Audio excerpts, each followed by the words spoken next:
எபிரியர் 3ஆம் அதிகாரம் 5வது வசனத்தை ஒருவர் வாசிப்போம். சொல்லப்பட போகிற காரியங்களுக்கு சாட்சியாக மோசே பணிவிடைக்காரனாய் அவருடைய வீட்டில் எங்கும் உண்மை உள்ளவனாய் இருந்தான். ஆமென். ஹல்லேலூயா. கர்த்தருடைய நாமத்திற்கு மகிமை உண்டாகட்டும். ஆண்டவர் நல்லவர். கவனிக்க வேண்டும். ஆண்டவருடைய வார்த்தை இவனமாய் சொல்லுகிறது, மோசே பணிவிடைக்காரனாய் அவருடைய வீட்டில் எங்கும் உண்மை உள்ளவனாய் இருந்தார். ஆண்டவரிடத்தில் இன்னைக்கும் இந்த உபவாச ஜெபத்தில் வரக்கூடியவர்களுக்கு என்ன வார்த்தை கொடுக்கலாம் என்று கர்த்தரிடத்தில் கேட்கும்போது ஆண்டவர் ஒரு வார்த்தையை தந்தார். மோசையினுடைய குணங்களை பிரசங்கி என்று ஆண்டவர் வெளிப்படுத்தினார்.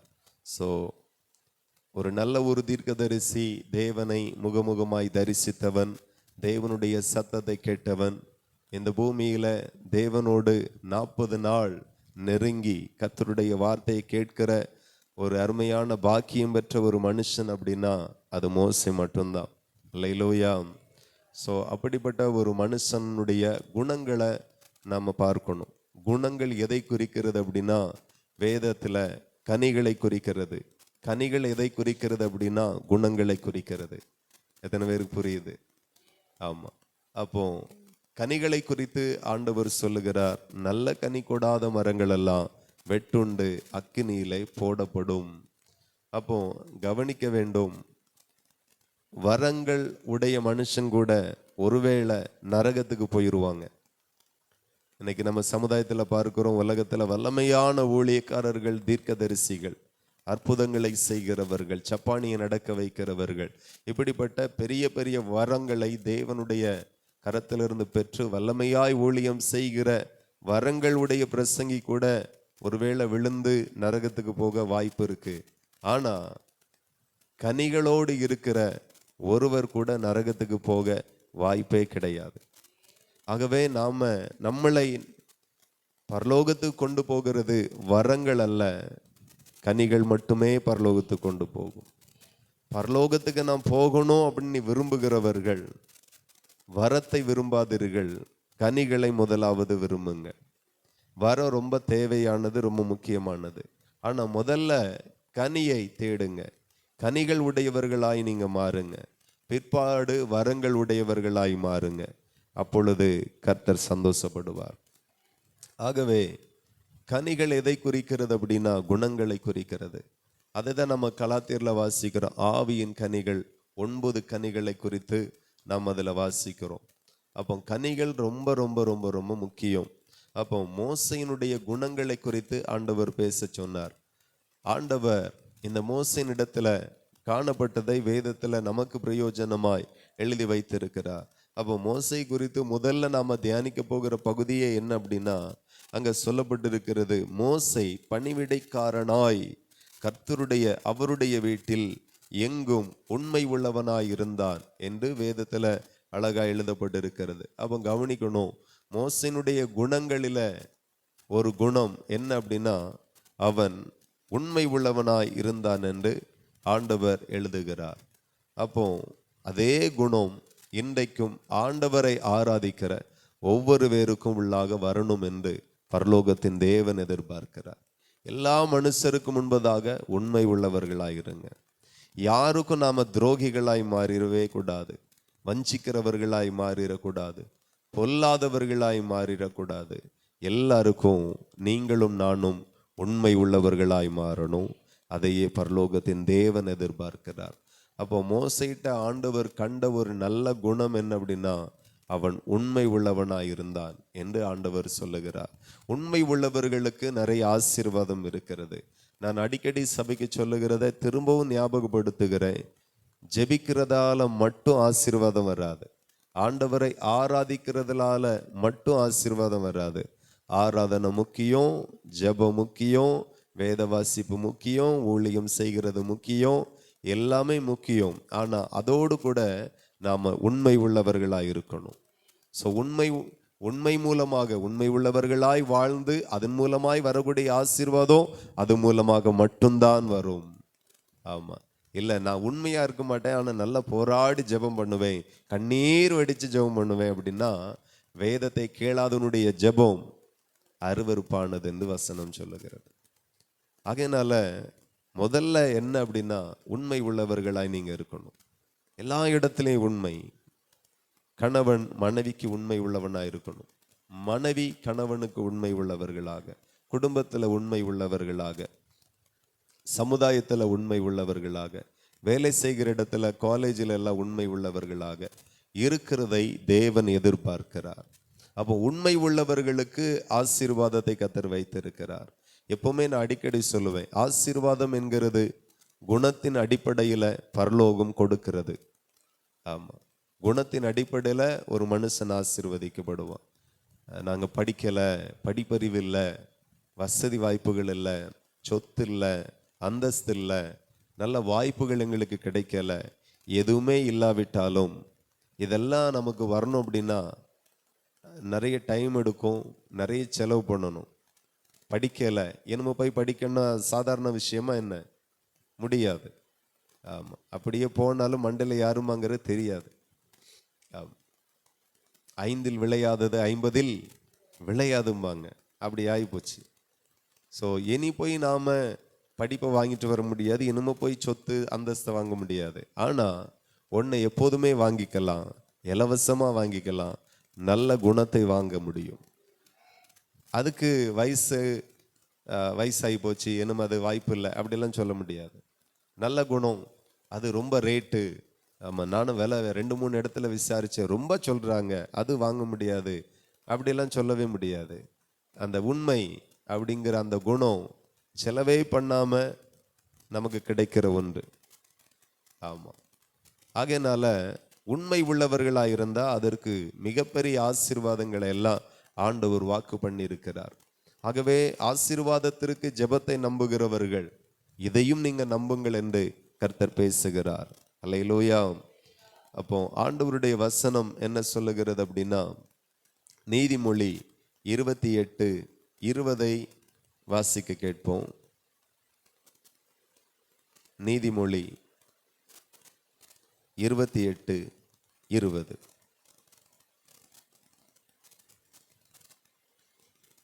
Jesus, hallelujah.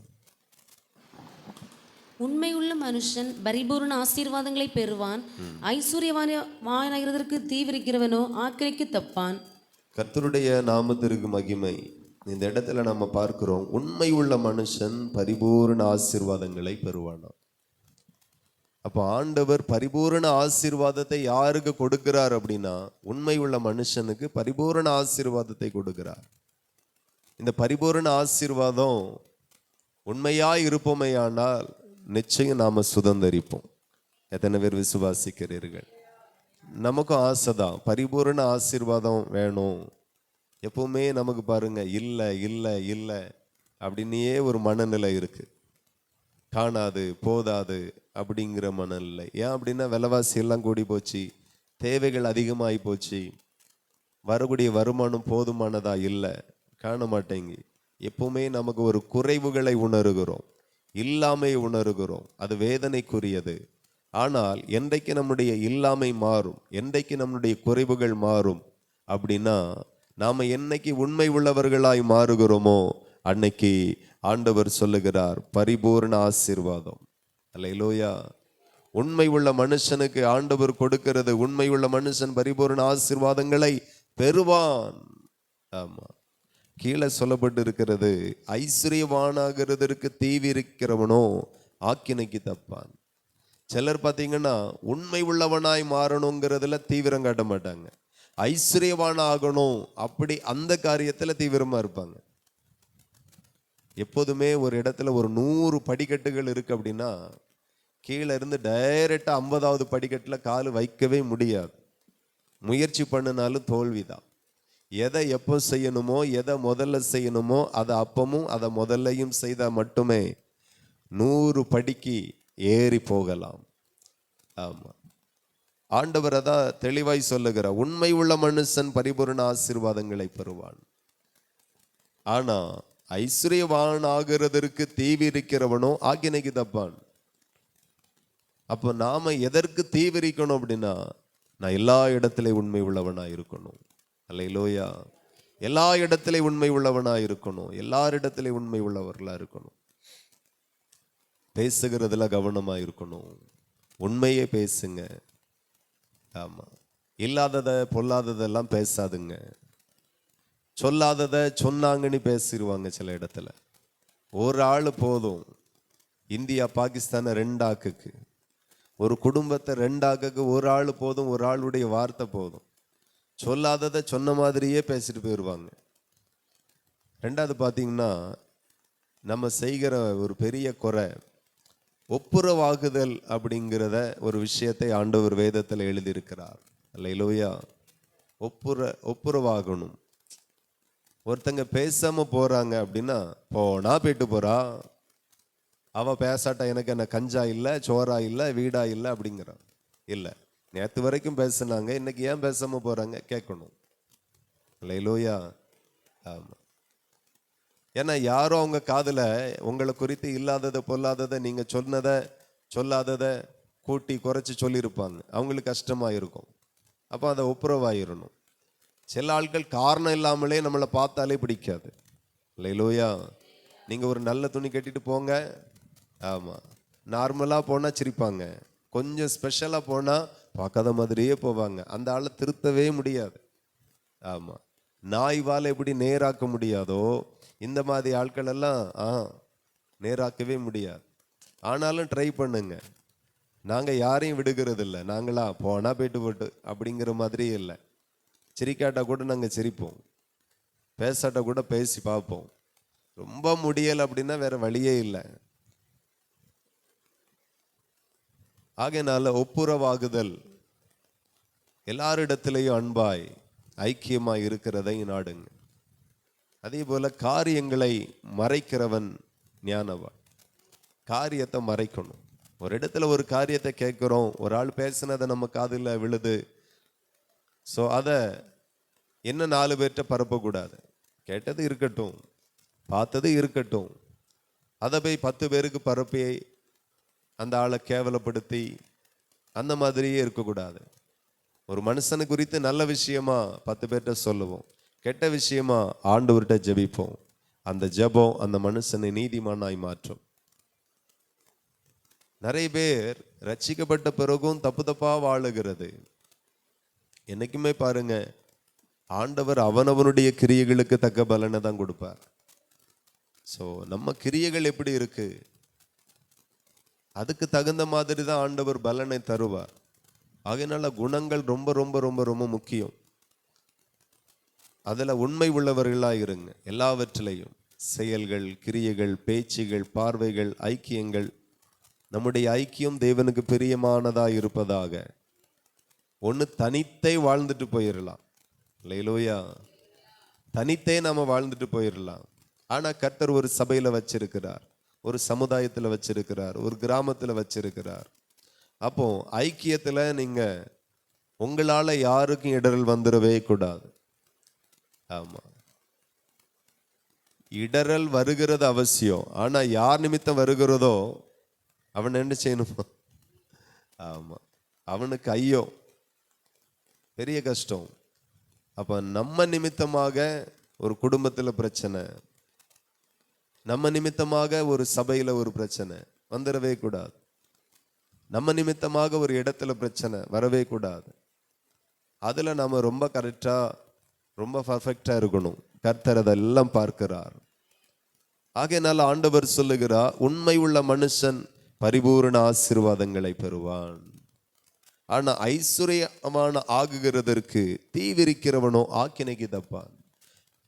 இப்படி ஆகல, இந்த வருஷம் 10 லட்சம் சம்பாத்தியம் பண்ணணும், இந்த மாசம் 1 லட்சம் சம்பாத்தியம் பண்ணணும், தீவிரமா.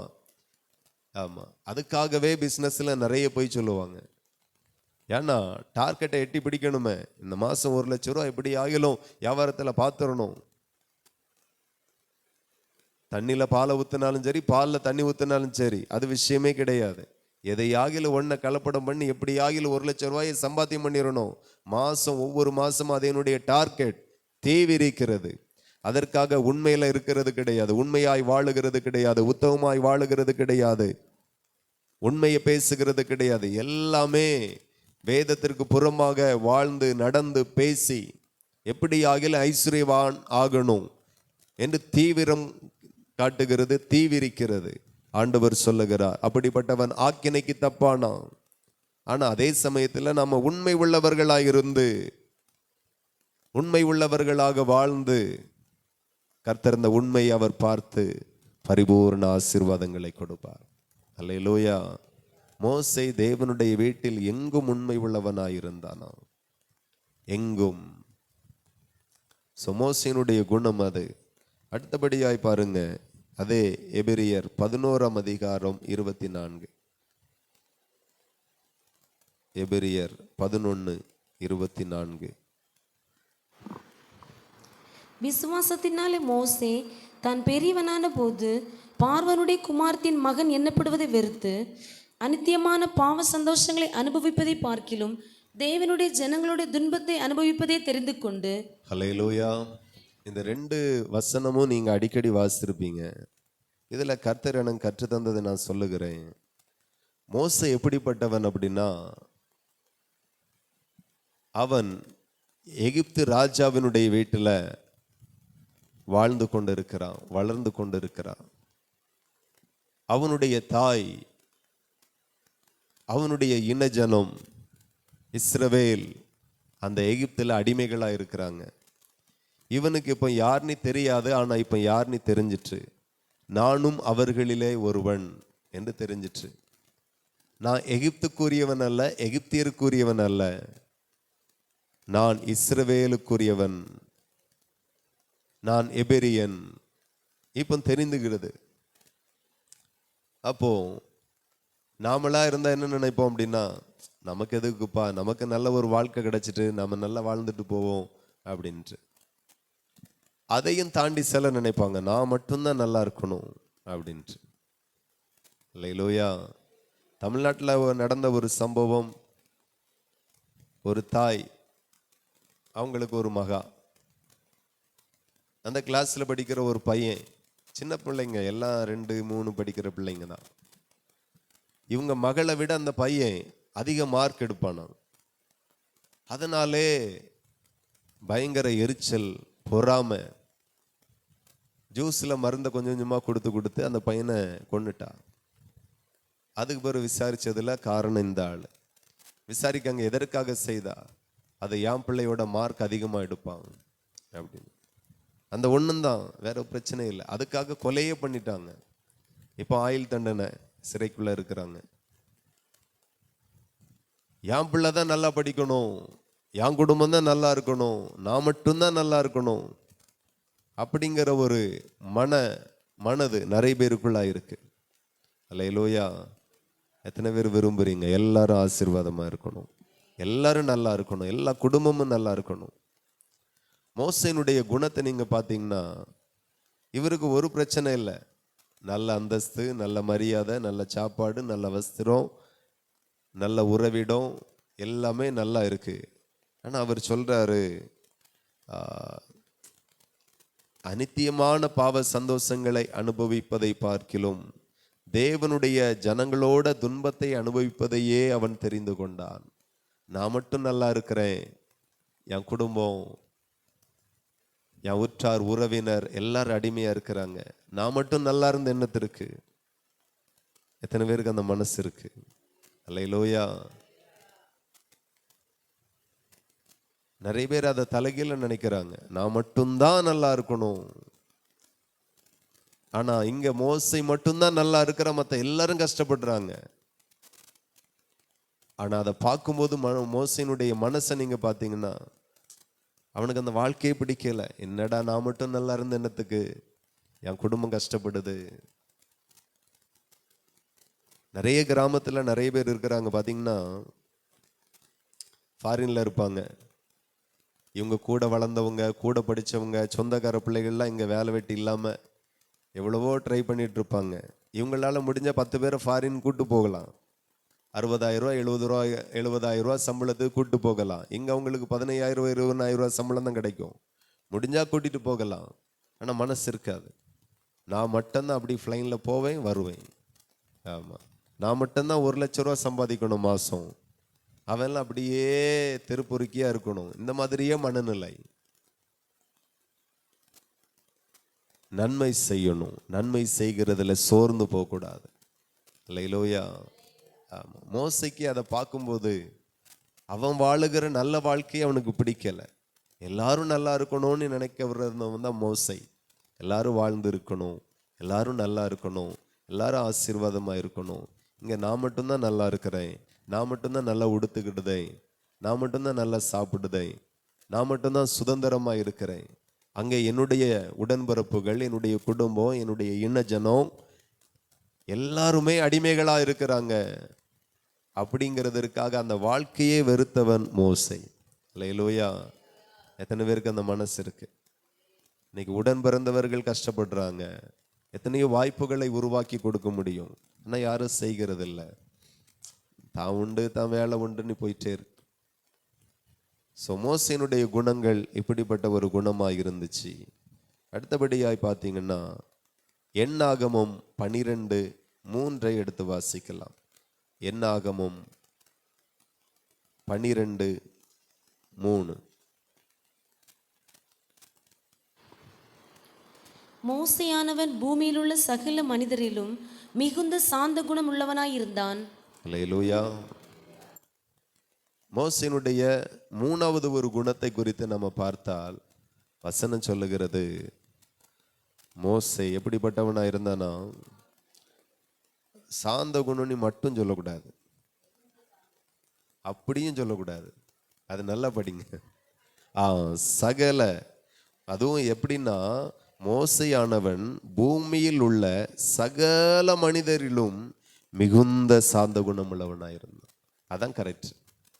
அப்போ அவனுடைய நாட்களில் அவனை போல இந்த பூமியில சாந்த குணம் உள்ளவன் ஒருவனுமே கிடையாது.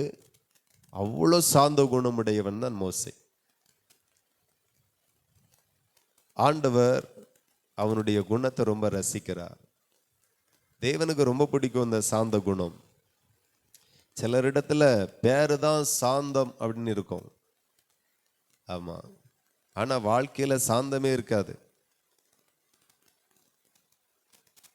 மோசே குறித்து ஆண்டவரை சாட்சி கொடுக்கிறார், பூமியில் உள்ள சகல மனிதரிலும் மிகுந்த சாந்த குணமுள்ளவனாயிருந்தான். அப்போ குணம், மோசே குணத்தை குறித்து நம்ம பார்த்தால் சாந்த குணமாய் வாழ்ந்தார். ரொம்ப சாந்த குணம். ரட்சிக்கப்பட்டீங்களா? ஆண்டவரை ஆராதிக்க ஆரம்பிச்சிட்டோம், பைபிளை வாசிக்க ஆரம்பிச்சிட்டோம், குணங்கள் மாறணும்.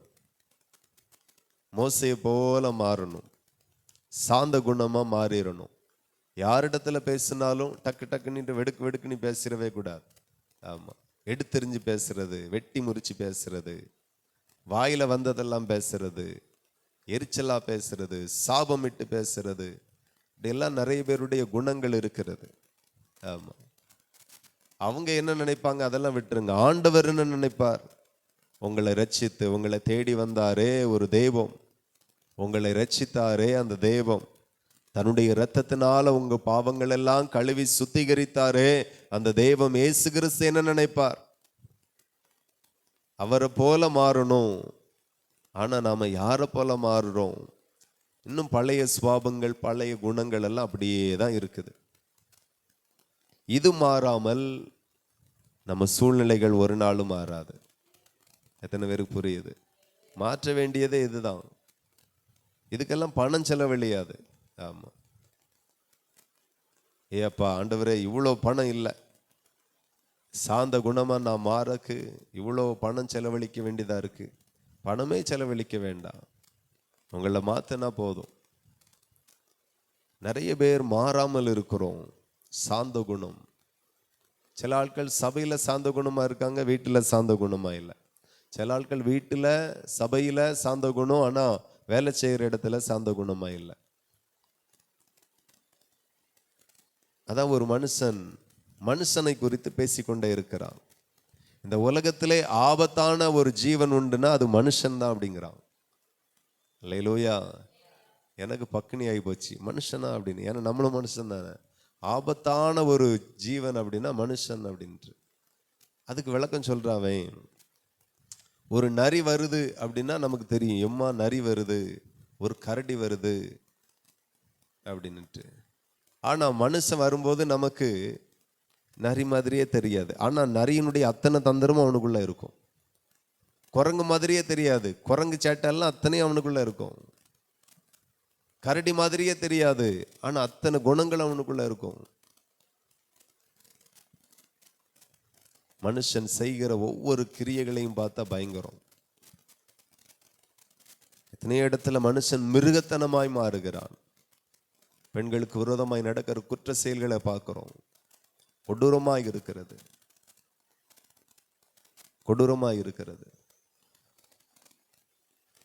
ஒரு குடும்பத்துக்குள்ள போயிட்டு வராங்க, பழகுறாங்க, அந்யுன்யமா பழகுறாங்க.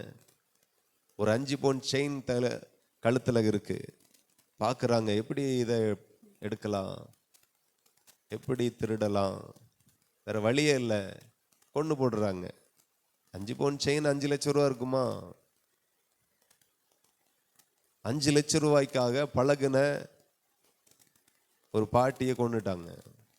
இதே போல எத்தனையோ சம்பவம் நடக்குது. ஒரு மிருகம் செய்கிறதை மனுஷன் செய்கிறான். மிருகமாய் இருக்கிற மனுஷனை மாற்றதான் தெய்வம் இயேசு இந்த பூமிக்கு வந்தார்.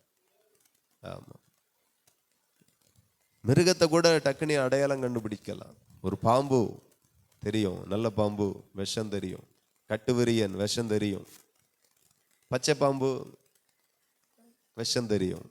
ஆனா ஒவ்வொரு மனுஷனும் எவ்வளவு விஷம் இருக்குன்னு யாருக்கும் தெரியாது. ஒரு ஆளு சொல்றாரு, எங்க ஊர்ல ஒரு பாட்டி இருக்காங்க அப்படின்னு. சரி, அந்த பாட்டிக்கு பேர் என்ன தெரியுமா அப்படின்னு சொல்றாரு. வேடிக்கையா சொல்றாரு. என்ன சொல்லுங்க பார்க்கலாம். பேரை கேட்டா நீங்களே ஆச்சரியப்படுவீங்க அப்படின்ட்டு. சொல்லுங்க கேட்குறேன். அவர் சொல்றாரு, அந்த பாட்டிக்கு பேரு டிம்பட்டு பாட்டி. டிம்பட்டுன்னா தெரியுமா? விஷம். அந்த பாட்டி யாரும் விஷம். ஆமா. அன்னைக்கு ஒரு மனுஷன் சொல்றான், இதெல்லாம் எங்க சபையினுடைய விசுவாசிகள் போகுது, எங்க சபையினுடைய விசுவாசிகள் போகுதுன்னு சொல்லணும் மறுபடி. அவர் சொல்றாரு, இதெல்லாம் எங்க சபையினுடைய விசுவாசிகள் போகுது. ஆமா, விசுவாசி நம்பர் 1, விசுவாசி நம்பர் 2 எப்பவுமே சேர்ந்தே இருக்கும். சபையில இதுதான் ரொம்ப விஷம். அந்த அளவுக்கு மனுஷன் ஆபத்தானவனா இருக்கிறான். ஆனா தேவன் மனுஷனை அவரை போல மாற்றவே இயேசு இந்த பூமிக்கு வந்தார். அவருடைய வார்த்தையை நம்ம வாசித்து வாசித்து நம்மளை மாத்தினாலே போதும். அதுக்கு ஒரு பெரிய கஷ்டம், ஒரு பெரிய செலவெல்லாம் இல்லை. வசனத்தை வாசிக்கிறோம், அதன்படி நம்ம மாத்திக்கணும். ஸோ ஆண்டவருடைய வசனம் சொல்லுகிறது, மோசே குறித்து சாந்த குணமுள்ளவனாயிருந்தானாம். அல்லேலூயா. மோசேயானவன் பூமியில் உள்ள சகல மனிதரிலும் மிகுந்த சாந்த குணமுள்ளவனாயிருந்தான். மிகுந்த பயங்கரமான சாந்த குணம். ஸோ அதை தான் ஆண்டவர் நம்மளிடத்தில் எதிர்பார்க்கிறார். சங்கீதம் 147வது சங்கீதம், சங்கீதம் 147 6 வாசிப்போம். கர்த்தர் சாந்த குணமுள்ளவர்களை உயர்த்துகிறார், துன்மார்க்கரை தரை மட்டும் தாழ்த்துகிறார். அல்லேலூயா. ஆண்டவருக்கு யாரை உயர்த்தக்கு பிடிக்கல தெரியுமா? யாரு சாந்த குணம் இல்லாம இருக்கிறாங்களோ அவங்கள உயர்த்துறதே கர்த்தருக்கு பிடிக்காது. அப்போ ஆண்டவர் யாரை உயர்த்துகிறதுல அவருக்கு பிரியமாயிற்று அப்படின்னா, கர்த்தர் சாந்த குணம் உள்ளவர்களை உயர்த்துகிறார், துன்மார்க்கரை தரை மட்டும் தாழ்த்துகிறார். அப்போ குணம் உங்களை உயர்த்தும். அல்லேலூயா.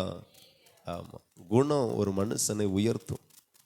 அதுவும் சாந்த குணம் அப்படின்னா ரொம்ப நல்லது.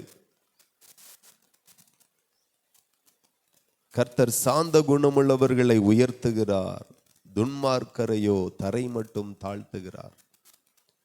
சாந்த குணம் இல்லாதவன் துன்மார்க்கனை தரை மட்டும் தாழ்த்துவாராம். ஒரு சாந்த குணம் நம்மளிடத்துல இல்லை அப்படின்னா நம்ம தரை மட்டும் தாழ்ந்து போவோம். எத்தனை பேருக்கு புரியுது?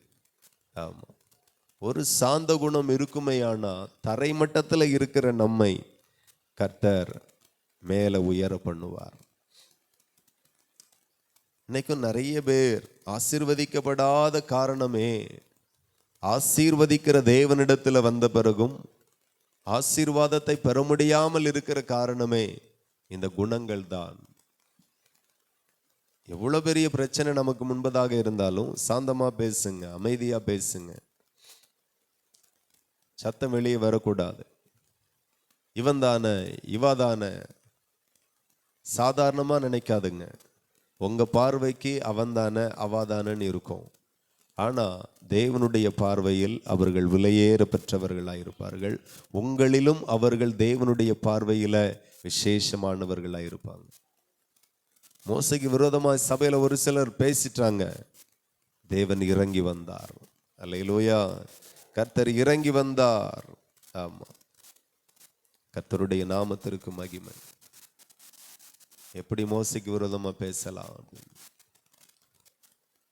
இத்தனைக்கும் சகோதரி தான் பேசினா, ஆண்டவர் அமைதியா இருக்கல. எதற்காக அப்படின்னா, இன்னைக்கு ஏன் ஆண்டவர் உங்களுக்காக வழக்காடுவார், ஏன் வழக்காடாமல் இருக்கிறார் அப்படின்னா, நீங்க சாந்த குணமா இருந்தால், நீங்க அமைதியா இருந்தால் கர்த்தர் உங்களுக்காக யுத்தம் செய்வார். ஆமா, கர்த்தர் உங்களுக்காக யுத்தம் செய்யணும் அப்படின்னா நீங்க அமைதியா இருக்கணும், சாந்த குணமுள்ளவர்களா இருக்கணும். கர்த்தர் அப்படிப்பட்டவர்களை ரொம்ப விரும்புகிறார். கடைசியா தீத்து 3:2 நம்ம வாசிக்கலாம். தீத்து 3:2. ஒருவனையும் தூஷியாமலும் சண்டை பண்ணாமலும் பொறுமை உள்ளவர்களாய் எல்லா மனுஷருக்கும் சாந்த குணத்தை காண்பிக்கவும் அவர்களுக்கு நினைப்பூட்டு. அல்லேலூயா. யாருக்கு நினைப்பூட்டணுமா? சபைக்கு, சபையில வரக்கூடிய குடும்பங்களுக்கு நினைப்பூட்டணுமா? என்ன நினைப்பூட்டணும்? ஒருவனையும் தூசியாமல், யாரையும் தூசிக்க கூடாது. ஆமா, எவ்வளவு பெரிய சண்டை வந்தா என்ன, நிறைய பேர் ரொம்ப தூசணமா பேசிடுறது. அவா இவையா, யாரையுமே நாம அவமதிக்கவே கூடாது. பிறனை அவமதிக்கிறவன் நாசமடைவான். யாரையுமே, நிறைய பேரை பார்த்தீங்கன்னா நரி தந்திரத்தோடு இருப்பாங்க. அவங்களுடைய குறைவுகள், ரகசியங்கள் எல்லாம் வச்சுக்குவாங்க கேட்டு. அதுக்கு பிறகு பிரச்சனை வரும்போது நீ அப்படிப்பட்டவா தானே அப்படின்னு அழகாக பேசிடுவாங்க. எப்படி தான் அதெல்லாம் பேச முடியுதோ? உண்மையில நீதிமானால அப்படியெல்லாம் பேச முடியாது, துன்மார்க்கனால அப்படியெல்லாம் பேச முடியும், அதுக்கு மேலேயும் பேசுவோம்.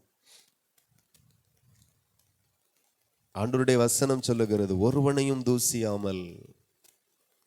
யாரை குறித்தும் ஒரு தூசண வார்த்தை வரவே வேண்டாம். தேவதூதன் பிசாசோடு தரிக்கிக்கும் போது அவனை கடுமையா தூசிக்காமல் கர்த்தர் உன்னை கடிந்து கொள்ளுவாராக என்கிற, அவ்வளவுதான். கர்த்தர் பார்த்துக்குவார், கர்த்தர் உங்களை சந்திப்பார். நம்ம நீதிமான் என்கிற அந்த மேன்மையை தேவையில்லாததை பேசி சண்டை பண்ணி தூசணம் போட்டு அதெல்லாம் இழந்துடக்கூடாது. நீதிமான் என்கிற மேன்மையை இயேசு கிறிஸ்து தன்னுடைய இரத்தத்தை சிந்தி உங்களுக்கு தந்திருக்கிறார். பாவியாய் இருந்தோம், அவருடைய இரத்தத்தினால கழுவப்பட்டு நீதிமானாய் மாறி இருக்கிறோம். இந்த நீதிமான் என்கிற மேன்மை சும்மா வந்ததல்ல, இயேசு கிறிஸ்துனுடைய ஜீவனால வந்தது, சிந்தன இரத்தத்தினால வந்தது. அவர் தன்னையே பலியாக்கினதுனால நாம் இன்னைக்கு நீதிமானாய் இருக்கிறோம். இதை கண்டதையும் பேசி மறுபடியும் இழந்துடக்கூடாது. அதை ரொம்ப கவனமா இருக்கணும். ஒருவனையும் தூசியாமல், அடுத்தபடியாய் சண்டை பண்ணாமலும். சண்டை, எதை குறித்தும் சண்டை பண்ணாதுங்க. நமக்கு 10 ரூபா நஷ்டம் வந்தாலும் விட்டுட்டு போவோம், விட்டதை கர்த்தர் தருவார். ஆமா, நிறைய பேருக்கு விட மனசே வராது. இப்படி பண்ணிட்டான், இப்படி செஞ்சிட்டான், இப்படி பேசிட்டான், அந்த மனசு ஆறவே ஆறாது. ஆறாத காயங்கள்லாம் ஆறுவதாக. வசனத்தை வாசிக்கும் போதே ஆறிடணும். சண்டை போடணும்னு இருந்தா சண்டை சண்டை சண்டை எல்லாம் எங்கெல்லாம் வருதோ அதெல்லாம் எடுத்து வாசித்து ஆறுதல் அடைஞ்சுக்கிடணும். ஒரு கர்த்தருடைய பிள்ளைன்னா எப்படி இருக்கணும் அப்படின்னா, வசனம் எப்படி சொல்லுகிறதோ அப்படிதான் ஒரு கர்த்தருடைய பிள்ளைகள் இருக்கணும். சண்டை, யாரும் நம்மள்ட்ட சண்டை போட்டுட்டும் அமைதியா இருப்போம். நம்ம சண்டையே போடக்கூடாது. சண்டை பண்ணி நம்முடைய தகுதியை இழந்துடக்கூடாது. அதில் ரொம்ப கரெக்டாக இருக்கணும். சண்டை பண்ணாமலும் பொறுமை உள்ளவர்களாய் எல்லா மனுஷருக்கும் சாந்த குணத்தை காண்பிக்கவும் அவர்களுக்கு நினைப்போட்டு. எல்லா மனுஷருக்கும் சாந்த குணத்தை காட்டணும். அல்லேலூயா. கோபத்தை காட்டக்கூடாது. ஆமாம், சாந்த குணத்தை காட்டணும். அதுதான் விலையேற பெற்ற அலங்கரிப்பாக இருக்கிறது. ஸோ இப்படியெல்லாம் மோசே வாழ்ந்தார் இந்த பூமியில். மோசைய தேவனுக்கு ரொம்ப பிடிக்கும். அவனுடைய சரீரத்தை அவரே தூதர்களே வந்து அடக்கம் பண்ணினார்கள். அவனுடைய கல்லறை எங்க இருக்குன்னு யாருக்கும் தெரியாது. அல்லேலூயா. மோசே ரொம்ப மேன்மைக்குரியவன். இதெல்லாம் சும்மா ஜெபம் மட்டும் பண்ணினாரு, உபவாசம் மட்டும் பண்ணினாரு, வந்துட்டு அப்படிலாம் கிடையாது. அவருடைய குணம் ரொம்ப சாந்தமா இருப்பார், ரொம்ப உண்மை உள்ளவராய் இருப்பார். அல்லேலூயா. தான் நல்லா இருக்கும்னு நினைச்சதே கிடையாது. ஸோ இந்த 3 குணங்கள் இன்னும் நிறைய சொல்லலாம். இன்னைக்கு இந்த 3 போதும். அல்லேலூயா. எத்தனை பேர் இந்த வார்த்தைக்கு உங்களை ஒப்பு கொடுப்பீர்கள்? இன்றைக்கு நான் இந்த வார்த்தையின்படியே நான் வாழுவேன். என்னைக்கும் உலகத்தில் 4 வார்த்தை வாசிக்கிறோம், கண்டுக்காம விடுறோம், அது பிரச்சனை இல்லை. ஆனால் கர்த்தருடைய வார்த்தையை வாசிக்கிறோம், கண்டுக்காம விட்டுட்டோம் அப்படின்னா அதுதான் நமக்கு மேலே வரக்கூடிய மிகப்பெரிய சாபம். அல்லேலூயா. செய்தியை கேட்கிறோம், புரியாது தெரியாது அப்படின்னா ரைட்டு. ஆனால் ஒருக்கா செய்தியை கேட்ட பிறகு நம்ம செய்தி எதுவோ அப்படியே தான் நம்ம மாறணும். ஆமாம், உலகத்துக்கு ஏதுவோ மாறாதிருங்க. நமக்கு தேவன் வார்த்தை தான், நமக்கு தேவன் வார்த்தை தான் நமக்கு தேவன். ஒரு சிலை நமக்கு தேவன் இல்லை, ஒரு படைப்புகள் நமக்கு தேவன் இல்லை. வேதத்தின்படி வார்த்தை தான் நமக்கு தேவன். அதை நீங்க புரிஞ்சுக்குங்க. நீங்க அந்த வார்த்தையை அசட்டை பண்ணினால் நீங்க தெய்வத்தையே அசட்டை பண்ணினதற்கு சமம். ஆமா, எத்தனை பேருக்கு புரியுது? வசனம் தானே, அப்படிலாம் வசனம் கிடையாது, அது தேவன். ஆமா, வாக்குத்தத்தமா இருக்கட்டும், உபதேசமா இருக்கட்டும், எல்லாமே அது தேவன்.